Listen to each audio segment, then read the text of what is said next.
Resto upang sa ganon marami pa po siya mapaglingkuran na katulad namin na nangangailangan po ng libreng buhay.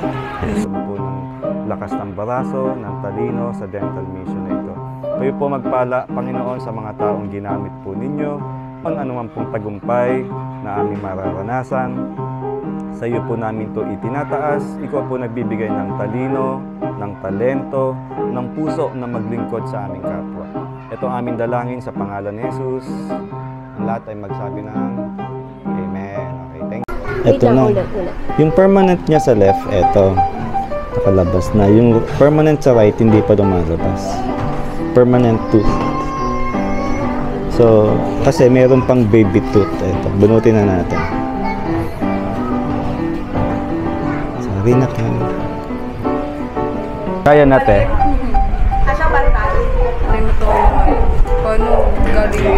Galing swimming. Direct na sa school. Ha? Gawa. Sa loob. Kaya tiisin mo natin.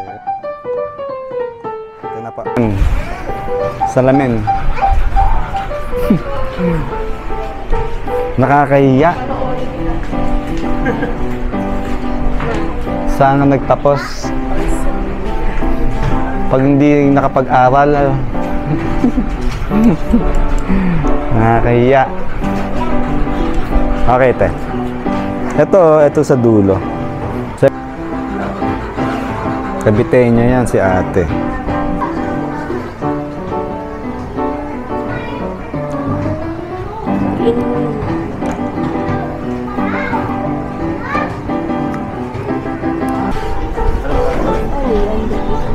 Ha? Baby tooth yata. Ang may wagang palad. Ganun ka. Para din. Di naman na.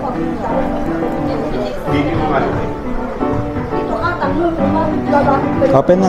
Ikagagaling mo na sa hagdanan. Oo, magkano na. Bibigyan kayo dalawa. Good.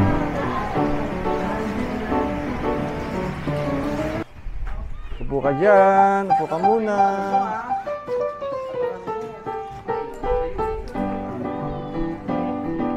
Gloves.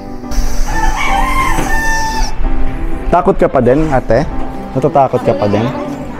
Konti na lang. Hindi na masyado. Ano? 1. Natatakot kayo nandito naman si Mama. Ay, tama. Kaya nabubunot eh. Si ate nabubunot, si mami mo. Ayaw mo. Bakit? Hindi siya marunong magbunot. Okay. Okay. Ito yung papabunot to kasi itong dalawa na to. Kasi yung permanent teeth niya ay yung dalawa lumalabas na. Ayan. And then yung sa right side, tumutusok naman yung ugat. Ayan, tumutusok na sa pisngi. So papabunot na mama niya yan. So bubunutin natin. Tutulungan natin si ate. Ayan, good. Ayan natin, gumagalaw na.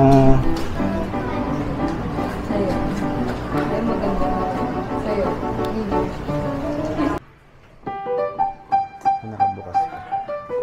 Yung gate yung nakabukas. Nakabukas mo.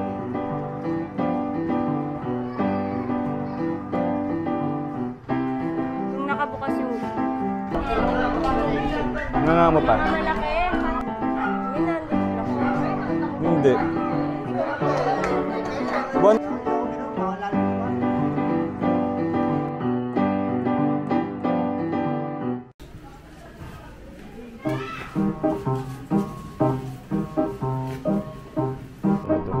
Dental floss natin eh.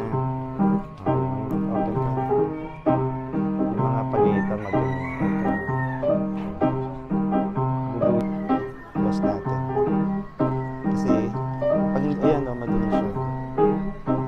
Ito yung nakakasira ng ngipin sa pagitan nila. Sa pagitan ng mga ngipin, ito yung nakakasira. Bukod pa sa tinga.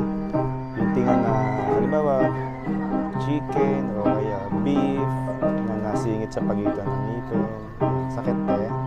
Sensya na. Yan o, nagdudugo na kasi namamagana yung gilagid ni ate. Ayan, may dumi. So, linisan lang natin. Sa lower, pati yung lower tip mo. Sa lower, hindi ganong problema yung pagde-dental floss kasi nag-iwalay yung ngipin niya. Bakit nag-iwalay? Baka wala siyang kulang ng dalawang central, ay dalawang incisor yung ngipin niya. Ito. Parang ito pangil na kagad to, tsaka ito. So kulang siya ng dalawang ngipin sa harapan sa baba.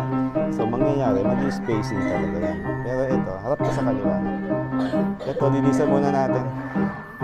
Nagsipilo yata si ate kanina pero parang hindi pa totally nalinis yung ngipin niya. So maganda tayo.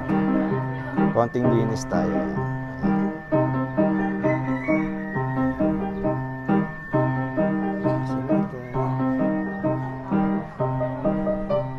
At least kahit pa paano malinisan natin siya.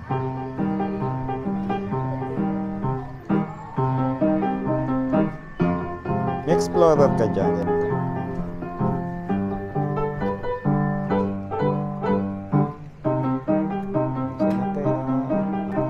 Haba oh.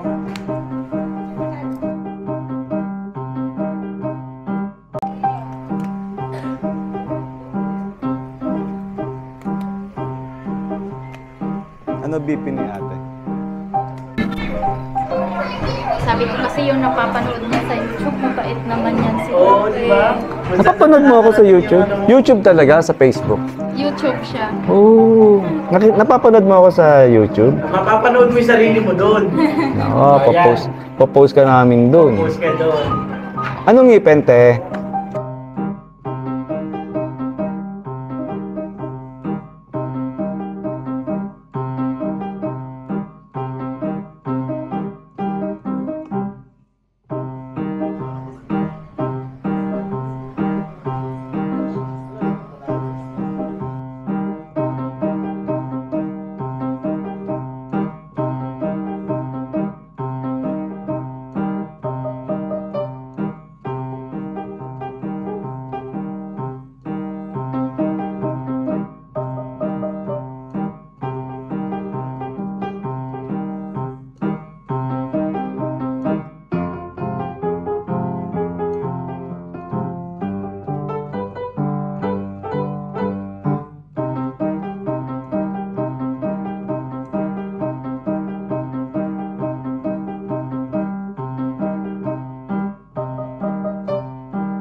Nakakamay din ako. Traffic sa parking. Good thing. Good thing.